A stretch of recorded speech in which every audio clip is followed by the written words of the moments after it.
Un drone salvavita da utilizzare in caso di emergenze come alluvioni o frane per far arrivare laddove non sia possibile con altri mezzi farmaci salvavita.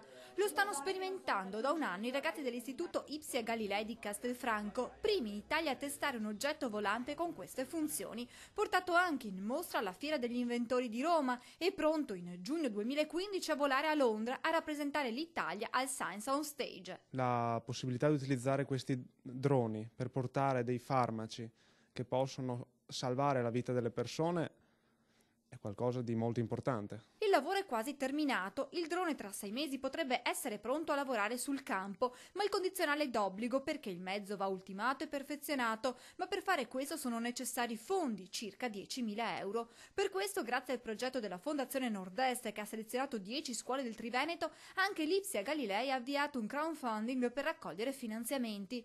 Portare a termine questi laboratori significa per i ragazzi realizzare un sogno e far decollare un modo nuovo di fare scuola.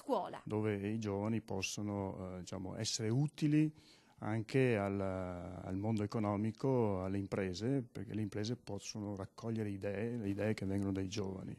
Andando sul sito Fab Lab Scuola è possibile fare la propria donazione. In base all'importo versato si riceverà un gadget diverso per sentirsi parte di un progetto, perché per i ragazzi che vi stanno lavorando l'importante è che chi contribuirà possa seguirne passo passo l'evoluzione, anche visitando, chi lo volesse, i laboratori dell'Ipsia. È un'emozione grandissima perché comunque è un aiuto anche per noi, non solo per le altre persone. E quindi è un progetto che noi ci teniamo a realizzare.